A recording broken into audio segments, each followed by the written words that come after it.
এই যে জিনিসগুলো দেখতে পাচ্ছ এগুলো কি বলতো? অনেকেই হয়তো বুঝে গেছো এটা কলা গাছ। কলা গাছ কাটার পর কলা গাছের যে থোড়টা হয় সেটাও আমরা নিয়ে নিয়েছি। অবশেষে যেটুকু থাকে যেটাকে ফেলে দেওয়া হয়। এটাও যে গাছের জন্য কতটা উপকারী আর কতটা কাজের জিনিস জানলে তোমরা অবাক হয়ে যাবে। আর তোমরা অনেকেই জানতে চেয়েছো যে আমি গাছে কি সার ব্যবহার করি। তোমাদেরকে তো আমি প্রায়ই কমেন্টে রিপ্লাই করি যে আমি জৈব সার ব্যবহার করি। তো আজকে ডিটেলস এর সাথে তোমাদেরকে জানাবো যে আমি জৈব সারটা কেমন ভাবে তৈরি করি আর সেটা ব্যবহার করার নিয়ম। Hello friends, welcome to my channel. আমি আসমা। তো চলো তাহলে সময় নষ্ট না করে আজকের ভিডিওটা শুরু করা যাক। প্রথমেই তোমাদেরকে আমি জানাবো, এই যে দেখতে পাচ্ছ এখানে কলা গাছগুলোকে ছোট ছোট করে টুকরো করা হচ্ছে। মানে কলা গাছ থেকে কলা পেড়ে নেওয়ার পর পাকা কলা গাছটার মধ্যে যে থোড়টা থাকে সেটা তো আমরা সবাই নিয়ে নিই বার করে। অবশেষে যে গাছটা থাকে সেটা তো কোনো কাজের নয়, এটা সবাই ফেলে দেয়। আর সেই ফেলে দেওয়া জিনিসটাকে ফেলে না দিয়ে আমি এটা গাছের জন্য ব্যবহার করব। এখানে কিন্তু তোমরা এই কলা গাছগুলোকে দু রকম ভাবে ব্যবহার করতে পারবে। এক হচ্ছে এইভাবে কলা গাছগুলো টুকরো টুকরো করে কেটে নেবে। কেটে নেওয়ার পর এটিকে মাটিতে ভালো করে মিশিয়ে দেবে। মাটিতে এইভাবে টুকরো করে মিশিয়ে দিলে কলা গাছগুলো খুব তাড়াতাড়ি পচে যাবে আর পচে গিয়ে গাছের জন্য পুষ্টি যোগায়। আর দ্বিতীয় যেটা করতে পারো,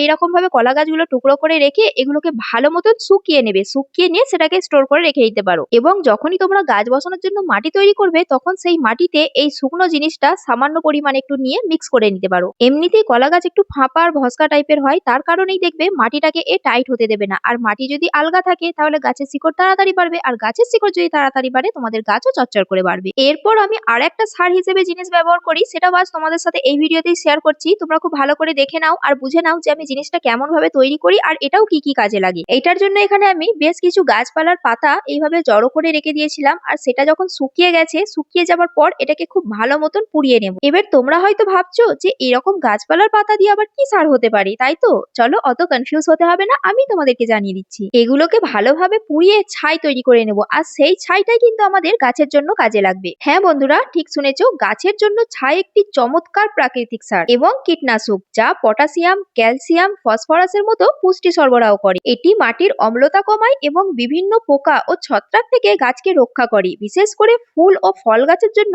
এটি খুবই উপকারী। এটি তোমরা হালকা করে গাছের গোড়ায় ছিটিয়ে দিতে পারো কিংবা কম্পোস্টের সাথে মিশিয়েও ব্যবহার করতে পারো, কারণ এই ছাই মাটির উর্বরতা বাড়ায়। আবার গাছের পাতায় বা গোড়ায় ছিটিয়ে দিলে পোকামাকড় তাড়াতে ও ছত্রাক প্রতিরোধেও সাহায্য করে। এরপর জৈব সার হিসেবে আমি যেটা ব্যবহার করি সেটা হচ্ছে সবজির খোসা বা ফলের খোসা। তো চলো তাহলে এটা আমি কেমন ভাবে ব্যবহার করি সেটাও তোমাদেরকে আজ জানিয়ে দিই। এর জন্য এখানে আমি কিছু সবজির খোসা নিয়েছি আর ফলের খোসাও এর মধ্যে আছে। তারই মধ্যে দেখো এখানে যে কলাটা দেখতে পাচ্ছ, এই কলাটা কিন্তু ইঁদুরে খেয়ে নিয়েছিল। তাই আমি ভাবলাম এই কলাটা নষ্ট করে তো আর লাভ নাই, ইঁদুরে যখন খেয়ে নিয়েছে এটাকে তো আর খাওয়া যাবে না, তাহলে এটা কি করা যায়, গাছের গোড়াতেই দিয়ে দিই। এটা আমি কেমন করে গাছের গোড়ায় দেবো সেটা আমি তোমাদেরকে পরে বলছি। আগে তোমাদেরকে একটু সবজির খোসা আর ফলের খোসাগুলো যেগুলো আছে সেইগুলো একটু বুঝিয়ে দিই আর বলে দিই যে কেমন ভাবে এগুলো আমি ব্যবহার করব। তাহলে কলাটা এখন সাইডে রেখে এই যে ফলের খোসা, সবজির খোসাগুলো ছিল এগুলোকে আমি একটু ছড়িয়ে দেবো ভালো করে রোদের মধ্যে। এটাও কিন্তু তোমরা দু তিন রকম ভাবে ব্যবহার করতে পারো। আমি এখন যেটা করছি এটা সম্পূর্ণ আলাদা একটা পদ্ধতি দেখাচ্ছি তোমাদেরকে। এগুলোকেও খুব ভালো করে রোদে শুকিয়ে নিয়ে এটাকেও আমি স্টোর করে রেখে দিতে পারবো। তাহলে আমার যখনই কাজে লাগবে গাছ বসানোর সময়, যখন মাটি তৈরি করব, তখনই আমি এই শুকনো খোসাগুলো আমি এক মুঠো করে নিয়ে তার মধ্যে মিক্স করতে পারবো। এখানে আমি কিছু পাকা পেয়ারা ছোট ছোট টুকরো করে নিয়েছিলাম, সেটা ভুল করে আমি ফলের আর সবজির খোসার সাথে একসাথে মিক্স করে দিয়েছিলাম। তো সেইগুলোকে আলাদা করে আমি একটু তুলে নিলাম, কারণ এইগুলো আমি কাঁচা এইভাবেই ব্যবহার করব গাছের মধ্যে। তো কেমন করে করব ওটা তোমাদেরকে পরে জানাচ্ছি, আগে আমি এই স্টেপটা তোমাদেরকে একটু দেখিয়ে দিই, তারপরে বলছি। এখানে দেখো বন্ধুরা, কিছু সবজির খোসার মধ্যে কিন্তু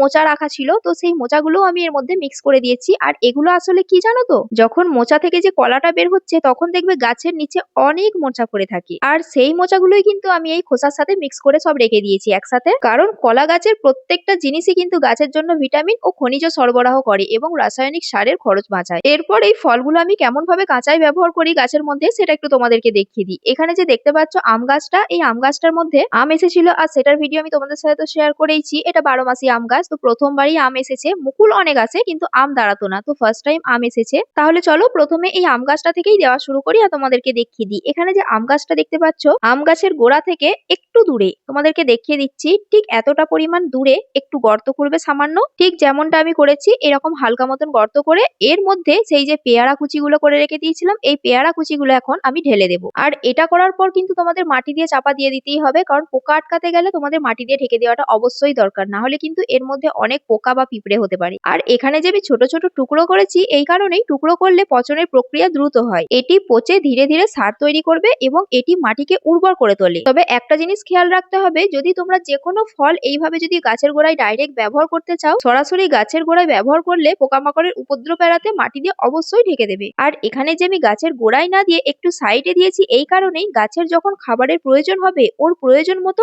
ওর খাবার ঠিক সংগ্রহ করে নেবে। এদিকে যে আমড়া গাছটা দেখাচ্ছি তোমাদেরকে, বিলাতি আমড়া, এটা তো তোমাদেরকে আমি দেখিয়েছিলাম যে এর মেন ডগটা কাটার পর ছোট ছোট ডাল বের হয়েছে, আবার দেখো, আর তারই মধ্যে কিন্তু আমড়ারও মুকুল এসে গেছে। গাছে যখন ফুল এসেছে ফল তো আসবেই, আর ফল দেওয়া মানে এর পুষ্টির অভাব তো অবশ্যই হবে বলো। তাই আজ এই কলাটা আমি এই আমড়া গাছের টবের মধ্যেই দিয়ে দেবো। এটি কিন্তু তোমরা সরাসরি এইভাবে গাছের গোড়ায়ও ব্যবহার করতে পারো, তবে আমি এটাকে ছোট ছোট একটু টুকরো করে নেব। তবে তোমরা তোমাদের সুবিধা মতন করতে পারো, টুকরো বা ব্লেন্ড করে নিলে সরাসরি মাটিতে যদি এইভাবে ব্যবহার করো তাহলে সেটা কি দ্রুত সার তৈরি হয়। এটি মাটিতে প্রয়োজনীয় পুষ্টি, পটাশিয়াম ও ফসফরাস যোগায়। আজ আমি যে কটা জিনিস ব্যবহার করলাম এবং তোমাদেরকে দেখালাম, প্রত্যেকটা জিনিসই কিন্তু জৈব সারের মধ্যেই পড়ে। আর আমি আমার গাছের যত্ন কিন্তু সম্পূর্ণ জৈব পদ্ধতিতেই করি, যেটা আজ তোমাদের সাথে আমি শেয়ার করলাম। তাহলে আজকের ভিডিওটা যদি তোমাদের একটুও কাজে লেগে থাকে অবশ্যই একটা লাইক করে দিও। লাইক করলে কি হয় জানো তো, এই যে ভিডিও করছি না, ভিডিও করার উৎসাহটা একটু বেড়ে যায়। আর আমার চ্যানেলে যদি তুমি নতুন বন্ধু হয়ে থাকো তাহলে প্লিজ আমার চ্যানেলটা সাবস্ক্রাইব করে নিও। চলো তাহলে আজ আসি, আবার নিয়ে চলে আসবো নতুন কোনো ভিডিও নিয়ে। সবাই ভালো থেকো, সুস্থ থেকো, টাটা।